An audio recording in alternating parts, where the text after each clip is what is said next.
And gentlemen, welcome back. Thanks so much for being with us, and welcome back to the program. We have Mr. Joey McCutchen. He is a Fort Smith attorney, and he is a defender and implementer of the Freedom of Information Act. Joey, welcome back to the program, sir. Thank you. Glad to be here. So what can you tell us about new developments? I mean, I know you have exposed the city of Fort Smith of essentially conducting business in private.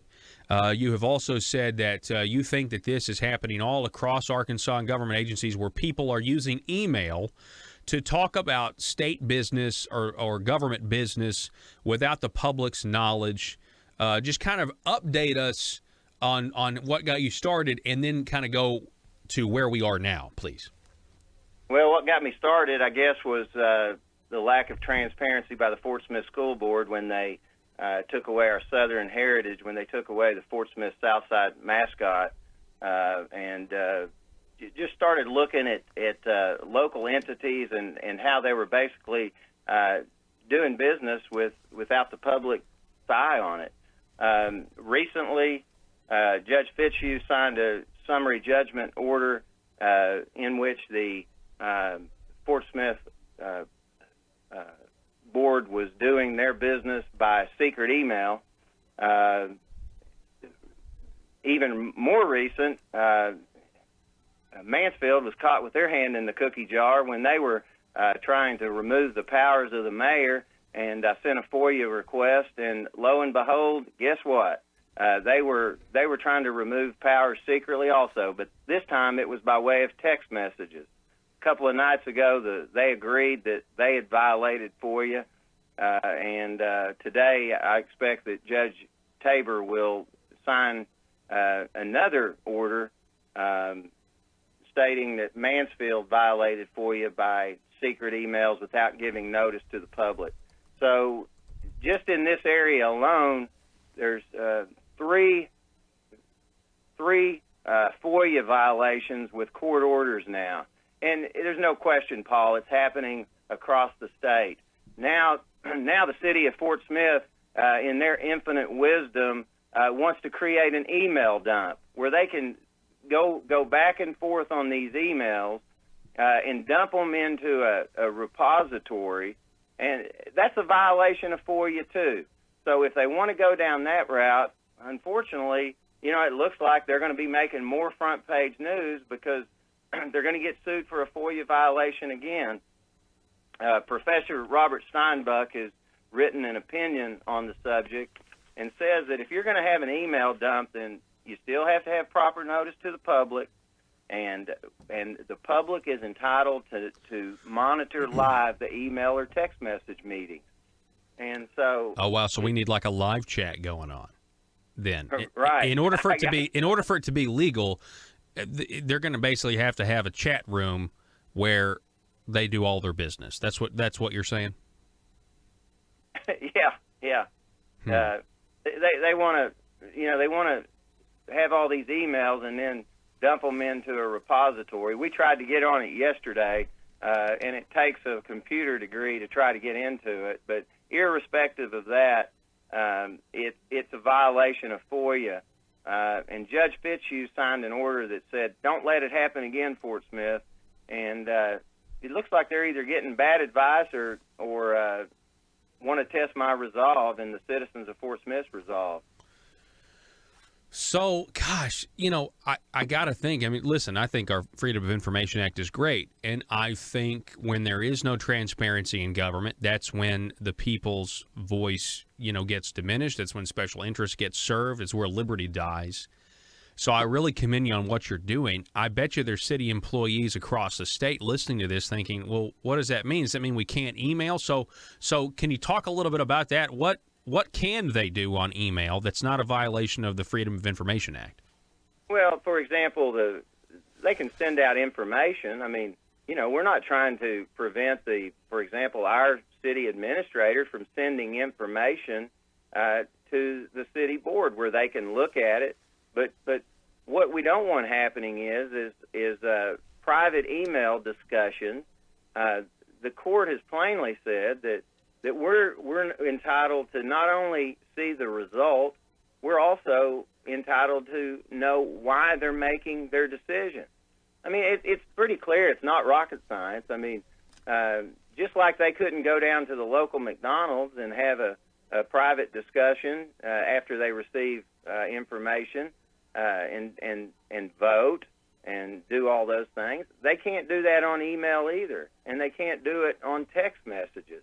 And so, I don't care if directors, get together and talk about, what they're going to do this weekend, but when they start discussing public business, that's when our republic gets in trouble, because decisions are made without our knowledge.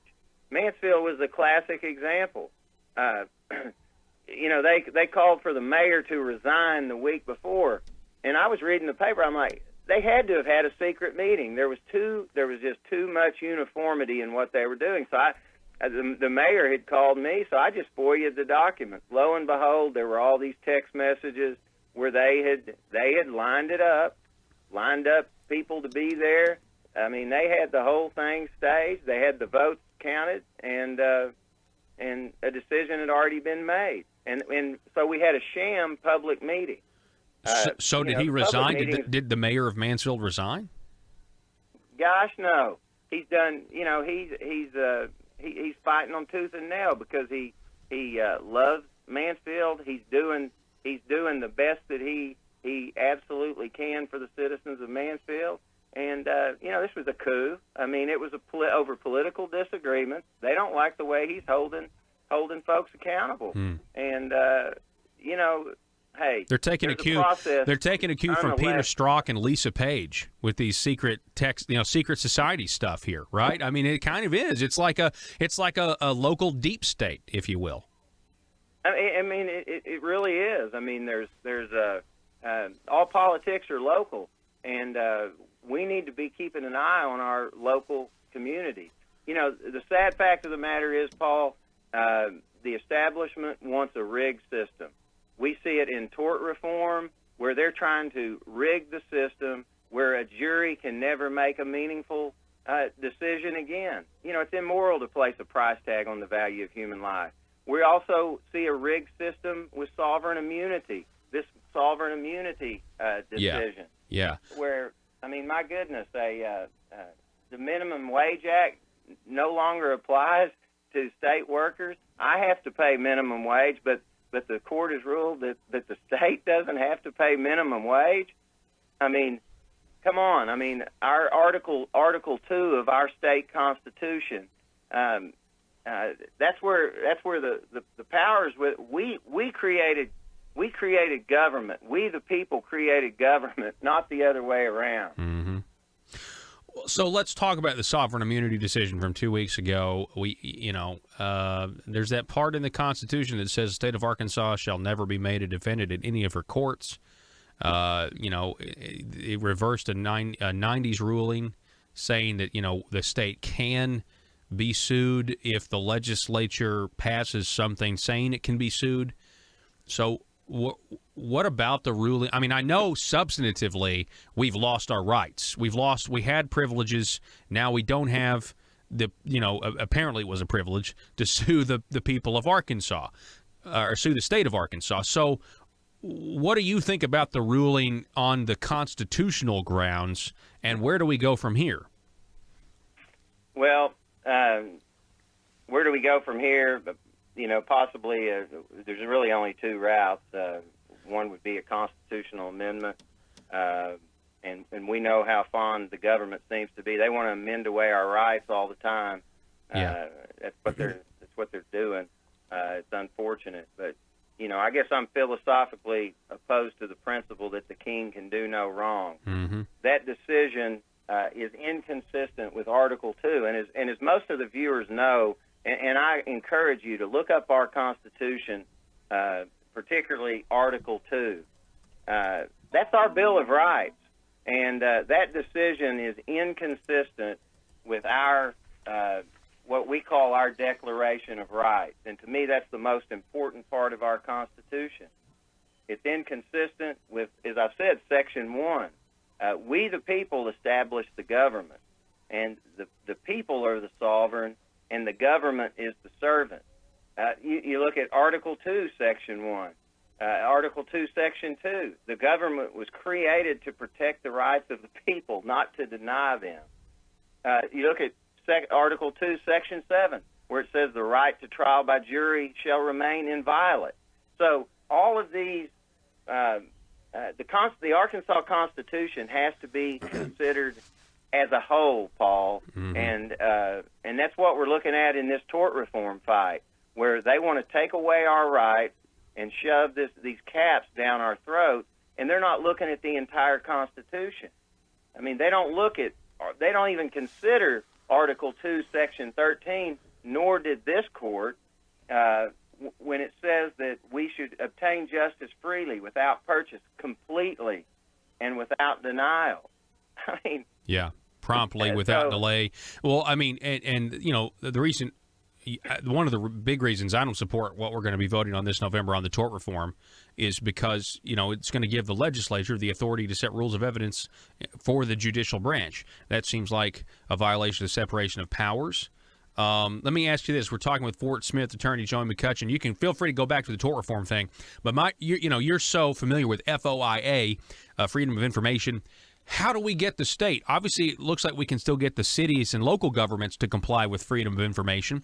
But if you can't sue the state of Arkansas, how do we get the state of Arkansas to comply with freedom of information?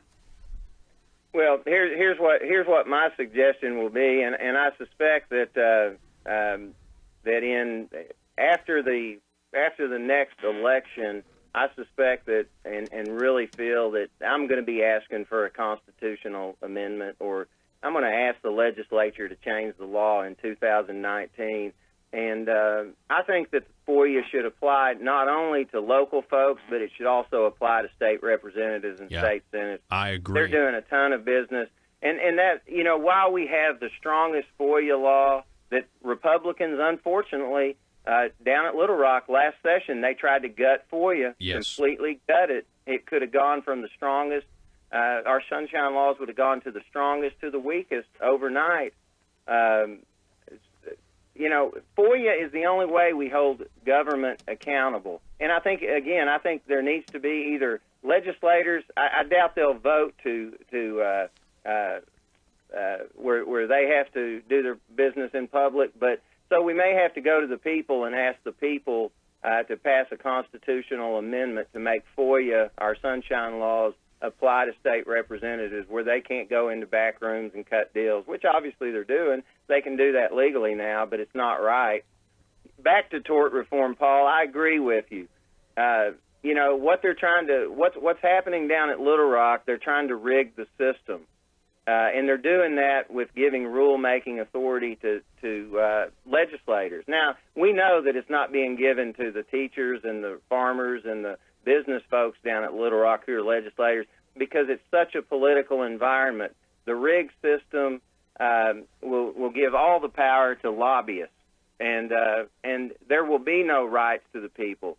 The right to trial by jury, you will never have access to the courtroom again. You know, not only do they want to rig that system in terms of, as you've said, the balance of powers, they want to rig the system. They want to say that if a person is a quadriplegic, if your wife is a quadriplegic or wrongfully killed out on the highways, they want to say that her life is worth $500,000. I mean, or the quadriplegia for the rest of a person's life is worth $500,000 without letting local people called citizen jurors make that call. That's immoral, and as we both know, Paul, it's unconstitutional. In 1874, the same Constitution that we're talking about on this sovereign immunity issue, our founding fathers put a provision that said the legislature cannot cap damages. And the reason they did that is because the railroad, today it's nursing homes, but the railroads of the day were teaming up with legislators and taking away the rights of the people. Our founding fathers had enough foresight to include that in our Constitution. And they, again, just like they want to take away FOIA overnight, they want to take away the right to trial by jury and the right to life. By placing a price tag on the value of human life. This price tag amendment is wrong, Paul. It's just a price tag amendment. I tell you, I really appreciate your comparison to, the railroad companies to now nursing homes. I think that, I want to explore that some more. I want to get into the history of that because I think we could really learn, behind the motivations and maybe start drawing specific lines of comparison of what they were doing versus, we saw here in the last couple of years, you have a judge that says, hey, I accepted a bribe of $10,000 to lower a judgment against a nursing home owner, and so, we see where the special interests are. And it looks like it doesn't lie with. It looks like this amendment, this tort reform amendment, was written specifically for the nursing home industry. Well, it was the nursing homes have pushed tort reform. They pushed a price tag on the value of human life, session after session, in 2013 and 2015. When they couldn't do it there, then they refer this thing out to the people. Did you see this weekend? And have you been reading in the newspapers this scabies scandal, where nursing home owners have instructed their workers not to report this scabies outbreak in this nursing home? Martha Deaver, who is a nursing home advocate, says she ties this to this issue one, whether you know how dangerous it is when because there's no accountability. Again, just like with FOIA, this tort reform is all about accountability. There's no accountability because regulators will not hold nursing homes, big business, accountable. This is just government overreach at its finest, Paul. It's issue one, this tort reform that they're asking us to vote on. It's big government in Little Rock making decisions that local folks should be making called jurors. And until there's a system in place to replace the finest system this world has ever known called a jury trial, then we better be careful because the world is going to become a much, much more dangerous place. Conduct rewarded is conduct repeated. And if a nursing home can kill grandmom and there's no accountability, then it's going to happen again. If Ford and Firestone can produce defective vehicles and maim and kill and make people quadriplegics and there's no accountability, it's going to happen to our families also, Paul. It's disturbing that it's conservative Republicans who are pushing this. But this is a nonpartisan issue, Paul, as we both know. There's people on both sides who understand this is about freedom. This is about what our founding fathers put in the Declaration of Independence, the right to trial by jury. And we know how important that is. If we don't have the Seventh Amendment, the right to trial by jury, we will have no other. We won't have the First Amendment. We won't have the right to free speech. We won't have the right to our weapons without the right to trial by jury. Now, I know some of my Second Amendment friends will say that the Second Amendment's what protects all the rest. Well, that's true if we're in a state of anarchy. But before that, the right to trial by jury is what holds government accountable. We appreciate it. Joey McCutchen, Fort Smith attorney. It's always a pleasure to have you on. Keep holding those governments accountable, those local governments and all governments. I appreciate what you do with the Freedom of Information Act and all that you're exposing. So, and I think you're on the right track. I think we do need to get an amendment to the people to say, hey, we also want this email, transparency to have to apply to those down at the Marble Palace. Joey McCutchen, I appreciate it, sir. Appreciate you. Thanks for having me on, Paul. All right. Ladies and gentlemen, I appreciate all of you out there listening. Good morning to you. It's Conduit News Radio. We'll be back in just a moment.